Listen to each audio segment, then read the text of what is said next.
প্রকৃতি বরাবরই খুব সুন্দর।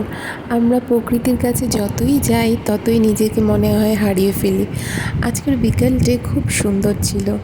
দেখো চারিদিকে সুন্দর হাওয়া দিচ্ছে, মেঘলা আকাশ, কী যে ভালো লাগছিল কি বলবো। আর আমার ছাদ থেকে এই নিম গাছটা দেখা যায়, খুব সুন্দর। নিমের হাওয়া এমনিতেও খুব ঠান্ডা হয়, আর প্রাণ মন জুড়িয়ে যায়, তাই না বলো? আর দেখো আকাশটা কি সুন্দর, কী যে ভালো লাগে এই বিকেলবেলায় আকাশের রঙগুলো দেখতে, মনটা ভারী খুশি হয়ে যায়। আর এই ফুলগুলো এত সুন্দর। অনেক দিন হয়েছে গাছটার বয়স, কিন্তু ফুল ধরা বন্ধ হয়নি, প্রচুর ফুল হয়। আর এগুলোকে বোধহয় কাঠগোলাপ বলে, তাই না? কমেন্টস করে জানিও কি ফুল বলে। প্রকৃতি বরাবরই সুন্দর, আর মানুষরা এই প্রকৃতিকে আমরা নষ্ট করে ফেলি, তাই না? এইগুলো কথা। যাই হোক, ট্রেনে করে তো ঘুরতে যাচ্ছি, তার কিছু ক্লিপস তোমাদের সাথে শেয়ার করলাম। সবাই ভালো থেকো। Thank you.